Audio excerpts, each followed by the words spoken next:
já se cumpriram no passado. Existe, eu, de vez em quando, vejo aí sites fortes aí, parece que não, mas tem gente que crê nisso, né? Então, eles entendem lá profecias de Mateus 24, muitas outras, como já tendo seu cumprimento na época do Império Romano, né? Então, são esse pessoal que crê que já se cumpriu. Muitas coisas que estavam profetizadas escatologicamente, eles são preteristas, creem que ficou no passado. Eles creem que quando houve por exemplo, a invasão do general Tito por Roma, em Jerusalém, no ano 70, ali já cumpriu um punhado de profecia. Tá? Eles falam, isso já aconteceu. Eles creem nas profecias, mas creem que a maioria já se cumpriu. A futurista é o inverso. Ela aponta todas elas para o futuro. O nome já fala, ela é futurista. Ela seria até uma linha até interessante. O problema dessa linha é que nela também está a chamada escatologia de reportagem, que é o que é muito comum a gente ver. Escatologia de reportagem. É aquela pessoa que toda notícia que aparece, ele já quer associar com alguma coisa do Apocalipse e tal, de alguma coisa. Ah, moça, viu? Não, está cumprindo. Meu Deus do céu, Israel invadiu Gaza. Não, a Rússia invadiu a Ucrânia. É isso aqui, é o Gog e Magog. Chegou o Gog e Magog. É a pessoa que ele fica doido. Tem pessoas que ficam paranoicas com esse negócio. Que toda notícia ele fala, é agora. Já está acontecendo. Eles estão aí. E isso é forte no nosso meio, né? Então, como a gente está, por exemplo, nos dias atuais, a gente está vendo lá um conflito que já dura mais de 2 anos entre Rússia e Ucrânia. Estamos vendo já há 1 ano um conflito lá iniciado lá na Gaza, Palestina, agora envolvendo Irã também, né? Então, aí o pessoal já começa, quem que é o Gog? Quem que é o Magog? Né? O Ezequiel 38 lá, aquelas nações lá, quem é aquela Put? Quem é a Put? Quem é a Pérsia? Quem é isso? Aí tem pessoas ficando, né? Paranoico. E existe a escola paralelismo, né? Aquela que tenta fazer um paralelo, por isso paralelismo, entre, né, o que já foi, o que está acontecendo, o que vai acontecer, ela faz um paralelo. Ela é a mais sóbria de todas, porque ela tenta fazer um paralelo, não embarca ou tudo no passado ou tudo no futuro. Porque tem coisas que realmente já aconteceu, tem coisas que está acontecendo, tem coisas que vão acontecer. E a gente tem que ter prudência nisso aí. Então já teve muita gente que embarca em muitas... Nesses 2000 anos de cristianismo já surgiu coisa demais da conta. 2000 anos de história de cristianismo. Muita coisa. Quando foi para dar o ano 1000, o ano 999 para o ano 1000, na época da Idade Média, quando a Igreja Católica que reinava absoluta, uma loucura. De 99 para 2000. Naquela época também teve. Então o pessoal falava, é o fim do mundo. Eles falava a volta de Jesus, falava o fim do mundo. E aí aconteceu que não aconteceu nada. O Jerônimo Savonarola, que era um pré-reformador, ele também saía, ali é o anticristo e tal, né? Para ele o anticristo era o Papa, né? Da época dele. Candidato a anticristo, nesses 2000 anos já teve muito. Muita gente já foi. Os papas, quase todos, eram candidato a anticristo. Teve uma época que todo presidente dos Estados Unidos que surgia era o anticristo. Agora esse Reagan aí, o Reagan, não, posso somar as letras dele, 6, é ele. Né? Aí, o Bill Clinton. Agora é Trump.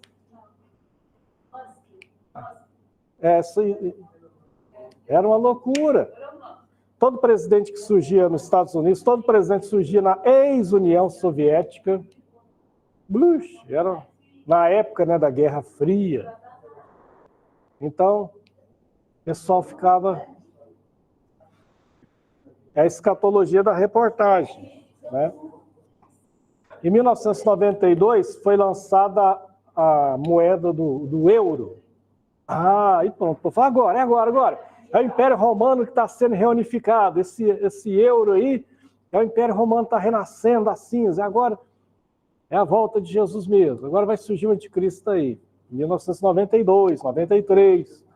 Isso foi muito forte. Na década de 80, surgiu os códigos de barra nos produtos. Meu Deus.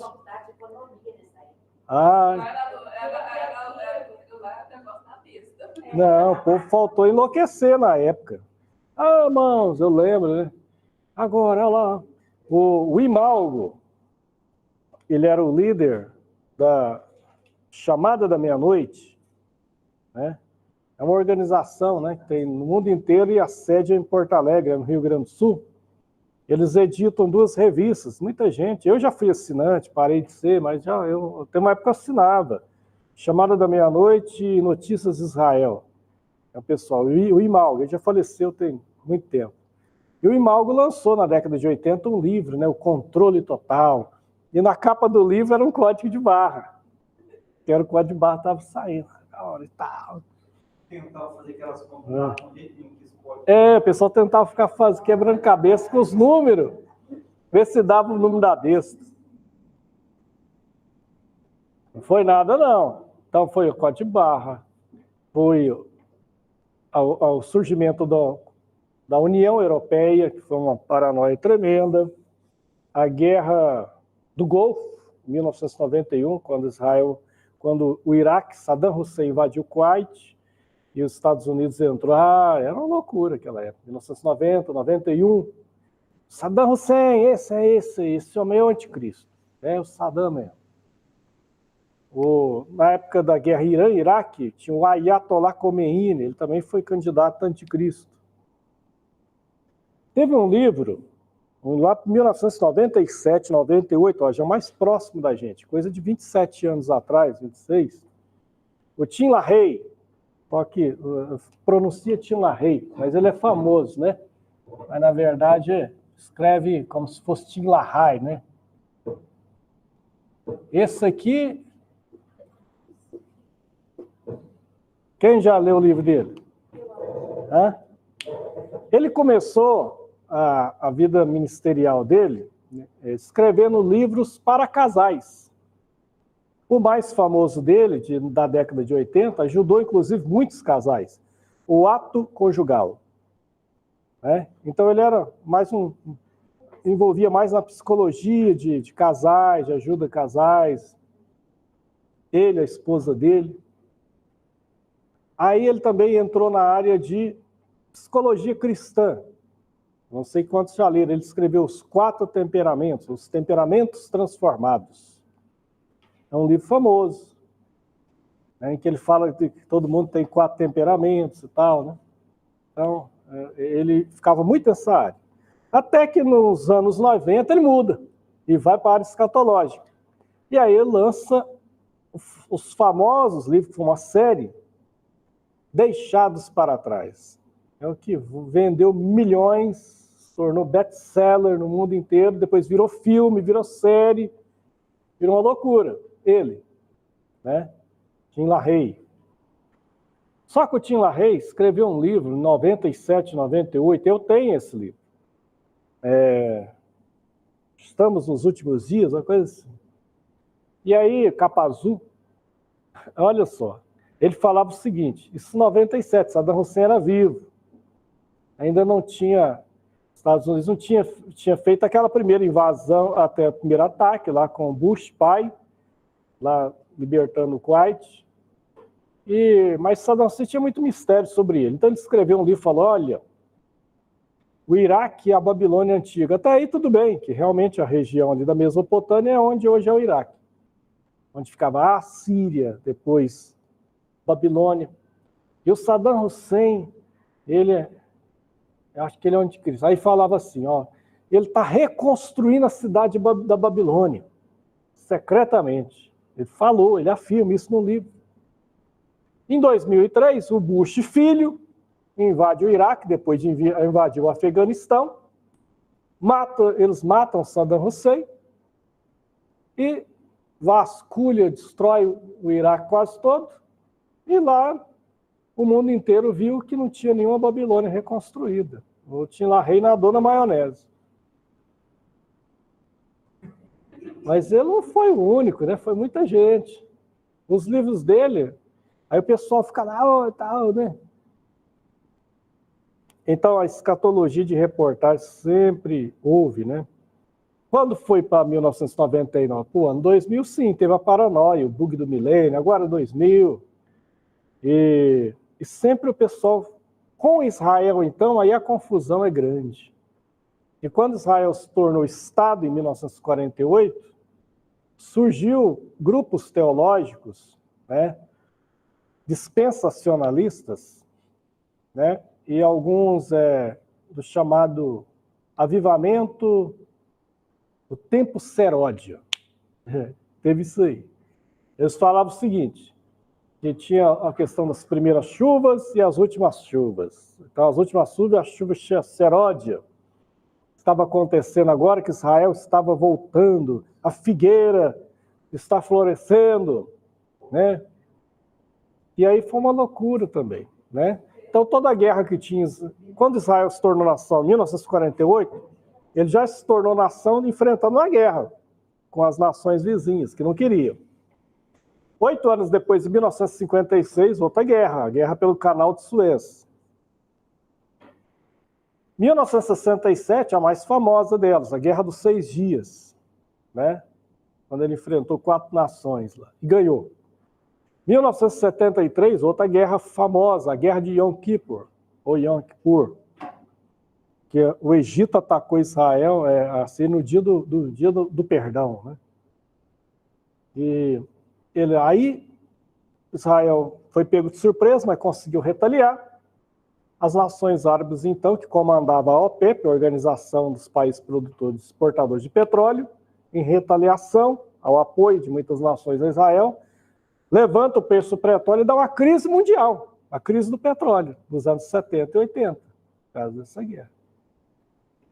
Aí depois houve outras guerras, depois Israel invadiu o Líbano, ele bombardeou, quando o Saddam Hussein ameaçou fazer usinas nucleares, foram lá bombardearam, e vem estando aí, né, nas manchetes direto nas guerras. E toda vez que aparece Israel, o pessoal fica ouriçado.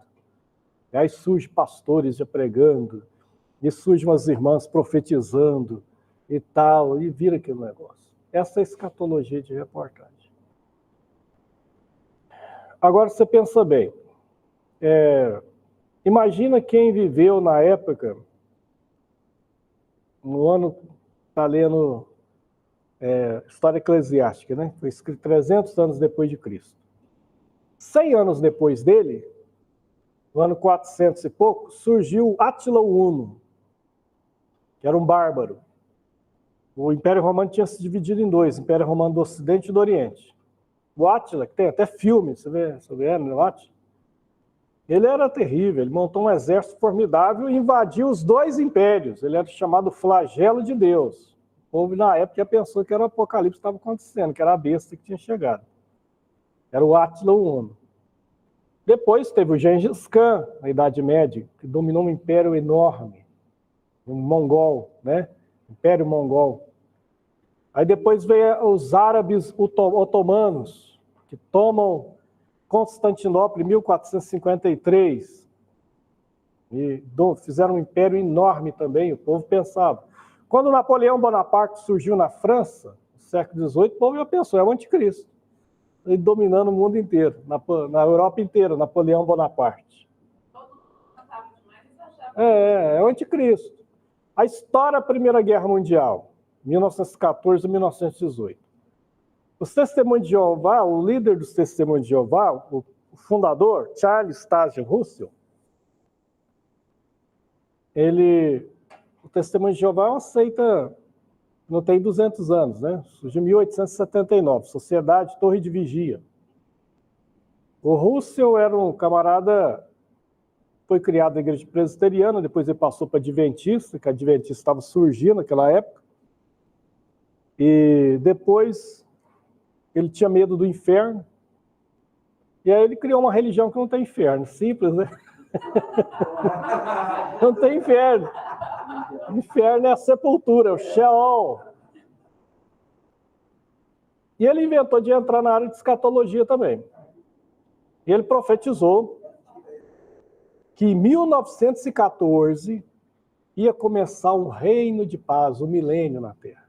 1914. Mas ele foi tão infeliz, mas tão infeliz na profecia dele, que em 1914, em vez de começar o milênio, foi a Primeira Guerra Mundial. Foi um banho de sangue no mundo inteiro. E durou 4 anos. Errou feio, mas feio mesmo.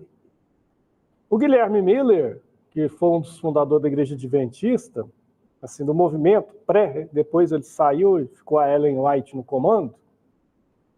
Mas o Guilherme Miller também ele errou. Ele começou a ler o livro de Ezequiel, viu que tinha 1.200 manhãs lá.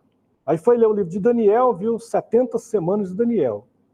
Aí ele começava, cada ano, 7 anos, e jogava, fazia um cálculo.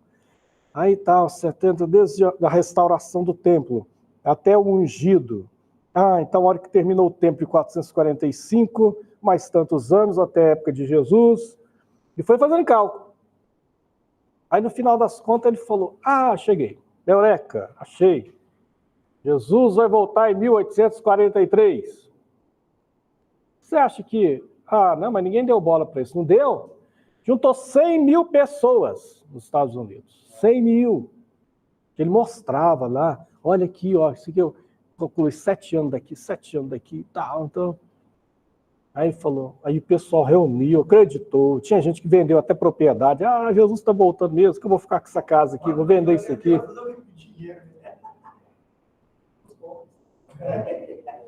Vai vender a casa, vai vender com dinheiro.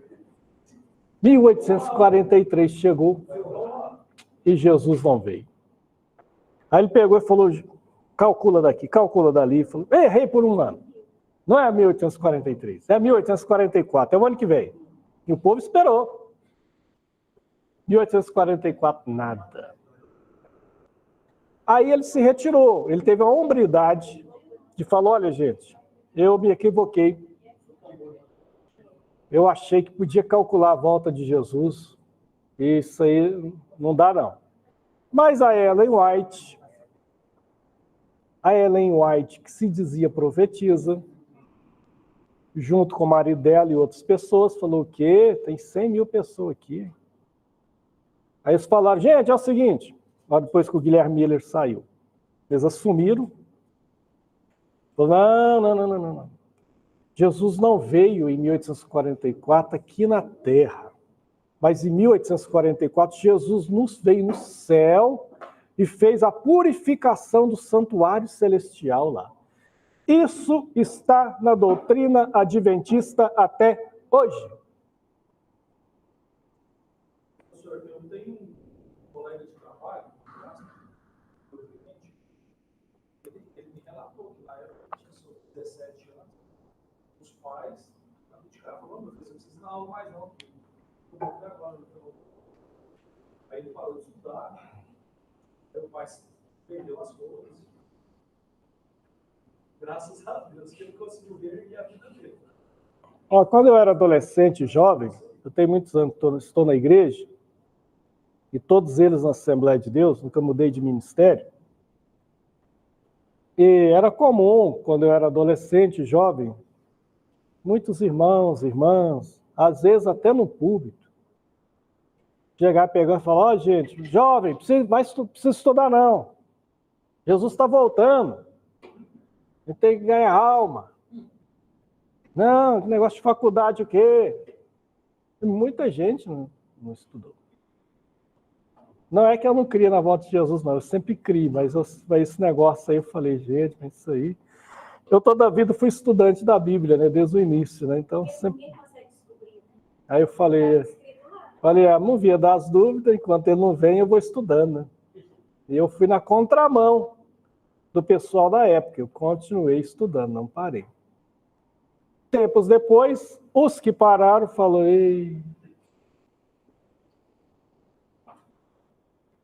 devia ter estudado. né? Bom, muitas outras pessoas tentaram. Quando, no século XIX,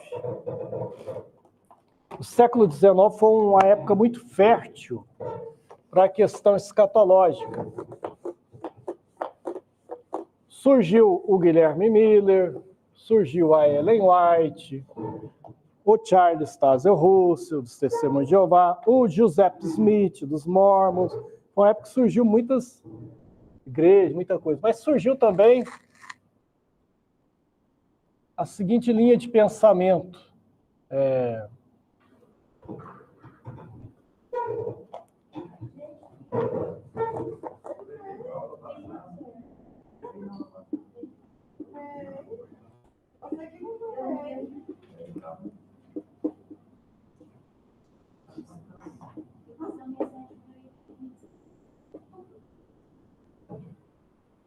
Surge o dispensacionalismo. Quem sabe o que é isso?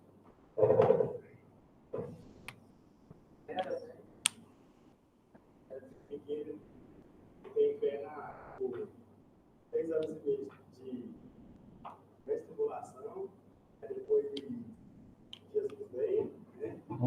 Pega a gente no céu. Quem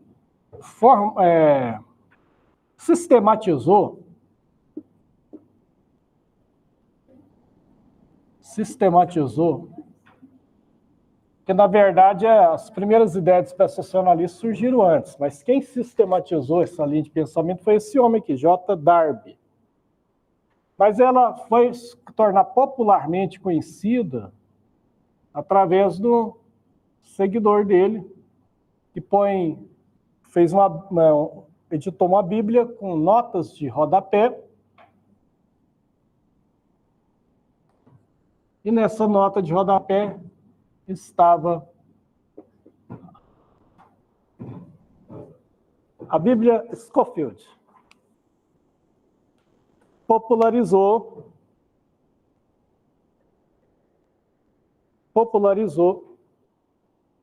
a linha dispensacionalista. Porque, na verdade, quem formulou ela foi antes. Lá, mas na época de Lutero, tinha um padre que começou a falar em dispensação, é bem limitado. Aí depois surgiu outros, tal, mas aí o John Darby formalizou e o Scofield popularizou essa linha que você falou. Eles dividem a história da salvação, eles falam assim, em 7 eras, em 7 períodos, em 7 dispensações. Daí o nome dispensacionalismo. Né? No Brasil, é interessante que não começou com pentecostais. Esse pessoal que inicia aí, eles eram todos reformados. Eles eram membros da igreja dos irmãos, a igreja de Plymouth. E tinha uma menina também nessa época aí, segundo o Russell Shedd, ele explica aí também, há outros relatos, que havia uma menina nessa época aí também, que era meio profetisa, falava que teve uns sonhos, umas visões e tal. E aí, eles consideram. Aqui no Brasil, depois, no século XX, ela ganha muita força, principalmente entre os pentecostais, mas ela não começou com pentecostais. Aí no século XX, ela entra forte no meio pentecostal.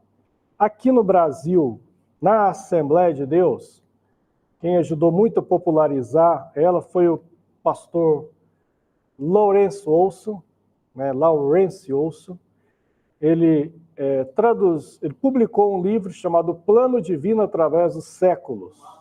Tem um mapa famoso, né? E um livro, Plano Divino através dos Séculos. Então aí é divulgado. Então ele fala o seguinte: primeira era foi a era da inocência.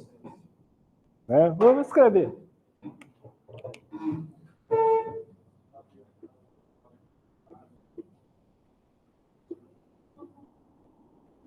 Inocência.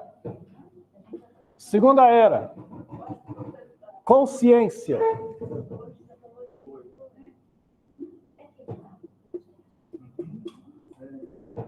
Esse mapa você acha ele aí na internet, tudo no famoso.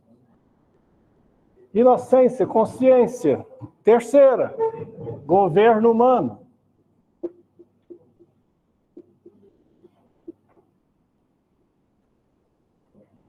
Quarta, patriarcal.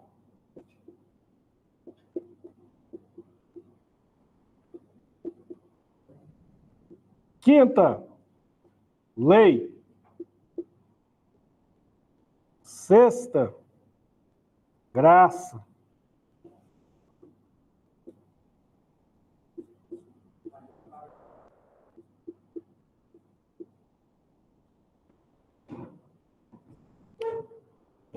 Sete dispensações. Segundo a linha dispensacionalista. Patriarcal. Inocência, consciência, governo humano, patriarcal, lei, graça e reino. Eles falam que... Mas eu estou falando em uma linha de pensamento, tá? Que tem 200 anos. O cristianismo tem 2.000 anos. Lembra só disso, tá?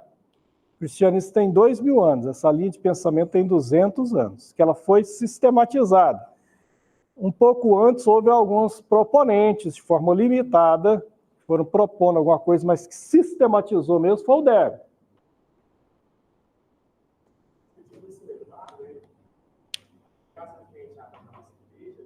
Elas são baseadas, sua maioria, nessa interpretação, né? Sim. Isso é bom ou é ruim? Aí, o mais importante é falar que Jesus vem, né? Acho que é o mais importante. Agora, se você se prender demais a uma linha só, pensamento, complicado. Bom, ela foi muito forte. Só que, nessa época, também era forte uma outra linha, que é o dispensacionalismo, ele não vem sozinho. O dispensacionalista, geralmente... Hã? 1800. A 1830. 1830 seria o ano mais exato, mas começa em 1800. Um outro autor que agora me fugiu a memória. Teve o outro também, junto com o Derby. Agora deu um branco aqui.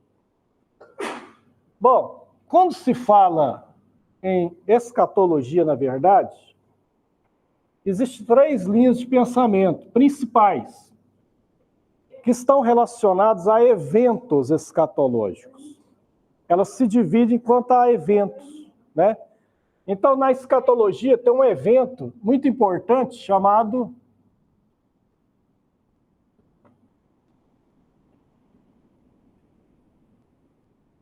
que vai dividir muito essa questão. Isso é um evento. Tem um outro evento famosíssimo também,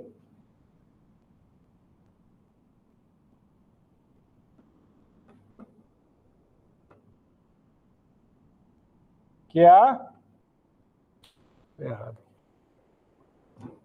Grande Tribulação.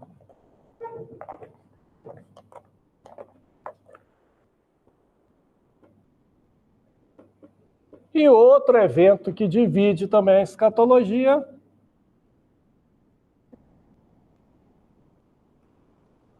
o milênio. E aí, aqui vocês já copiaram? Pode apagar? Hã?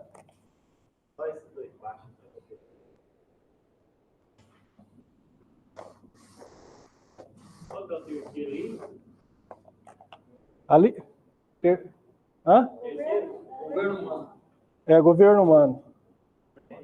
É.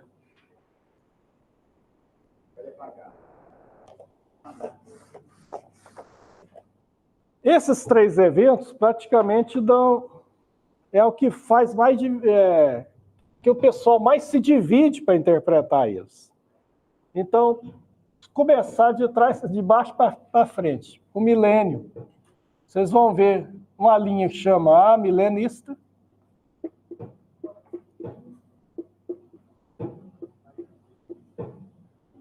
Pós-milenista.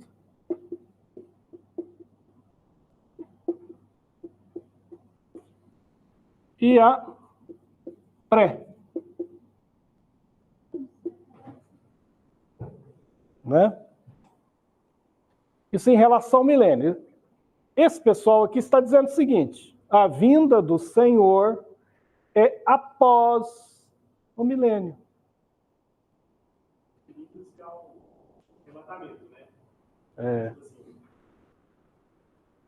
Jesus vindo, que eles não são bem... Depois eu vou falar sobre o arrebatamento. A vinda do Senhor. A vinda do Senhor é antes do milênio, é o pré. O dispensacionalista, ele é pré-milenista.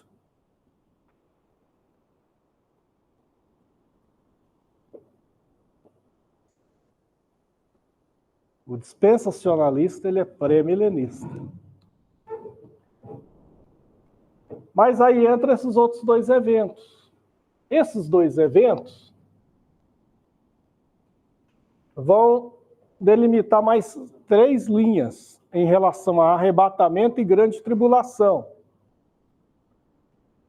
que é pré-tribulacionista.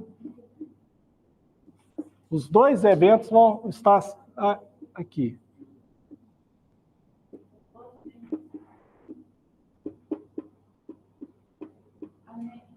Mid-tribulacionista e o outro, claro, pós-tribulacionista.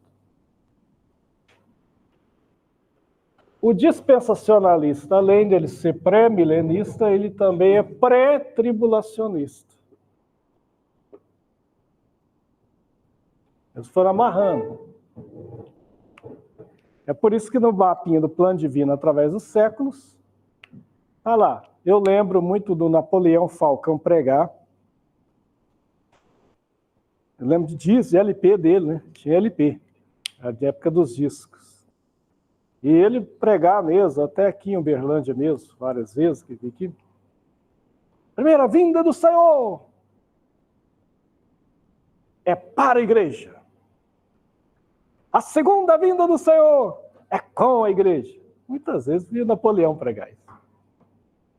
Porque ele está querendo dizer, na linha que ele segue fielmente a linha dispensacionalista, pré-milenista e pré-tribulacionista. Ele está dizendo que o arrebatamento ocorre. Só que aí, sobre arrebatamento, aí tem outro detalhe, que esse pessoal lançou uma ideia que até então era desconhecida no cristianismo, há 200 anos atrás. O que eles lançou uma ideia que você não encontra na história do cristianismo nada sobre isso. Você até encontra na história do cristianismo, muito antes deles, quem era pré-tribulacionista, quem era pós-tribulacionista. Nos pais da igreja, nos primeiros 400 anos da igreja, você vai ver alguns pais da igreja que era pré-tribulacionista e outros que era pós. Né? Não, mas é mais pré e pós. Então, muitos deles eram, você vai ver Irineu, Tertuliano e tal, são pré. Você vai ver Agostinho, pós, porque Agostinho era amilenista. Então, a linha de falar que o Senhor vem antes de um período de tribulação, isso já existia, mesmo antes do dispensacionalismo. Aí depois que veio esse negócio, 7 eras, história e tal de salvação. Mas assim, fala isso já havia. Agora, o que aconteceu que foi novidade com esse pessoal aqui? Porque eles falaram de um arrebatamento, até então não era novidade falar de um arrebatamento. Não com tanta ênfase, porque não se falava vinda do Senhor, não falava tanto em arrebatamento até a época deles. Falava em vinda do Senhor. O arrebatamento secreto. Você pode olhar a história da igreja antes dele, você não vai ver nada sobre o arrebatamento secreto. Porque aí eles falaram, o arrebatamento, ele é secreto. É por isso que o Napoleão pregava. A primeira vinda é para a igreja, porque é isso que ele queria dizer. Que nesse arrebatamento só a igreja vê. O mundo não vê, ele é secreto. Então ele escreveu o seguinte: Jesus vem, arrebata a igreja, começa 7 anos de perrengue aqui na terra. E tome tribulação. Enquanto isso, a igreja vai para bodas do Cordeiro no céu, e aqui na terra, tome taça do juízo. Né? 7 anos. Terminou as bodas do Cordeiro, terminou 7 períodos, 3 anos e meio, mais 3 anos e meio, 3 anos e meio de falsa paz, 3 anos e meio de luta, tal, o anticristo na terra. O Espírito Santo vai ser tirado da terra. Você já ouviu isso? Espírito só, irmão. Essa Bíblia aqui não vai ter valor nenhum na grande tribulação. O Espírito Santo não vai estar na terra. Você já ouviu essas pérolas? Ó, eu cheguei a ouvir o seguinte: olha, hoje nós somos salvos pelo sangue de Jesus. Mas na grande tribulação, para ser salvo, vai ter que ser pelo seu próprio sangue. Quem já ouviu isso aí?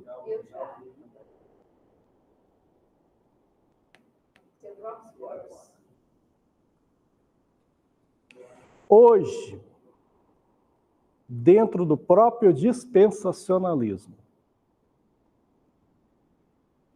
dentro da própria linha pré-milenista, sem mudar de linha, pré-milenista, pré-tribulacionista, dispensacionalista, sem mudar, sem essas outras aí que eu nem entrei ainda.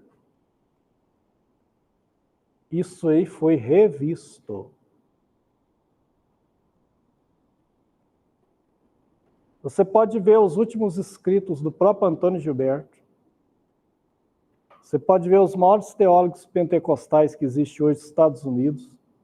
Os livros que vêm sendo lançados por dispensacionalistas. Não estou falando do pessoal das outras linhas, não. Presbiteriano, não. Eles. Algumas coisas foi revisto. O que foi revisto? Não existe salvação a não ser pelo sangue de Jesus Cristo.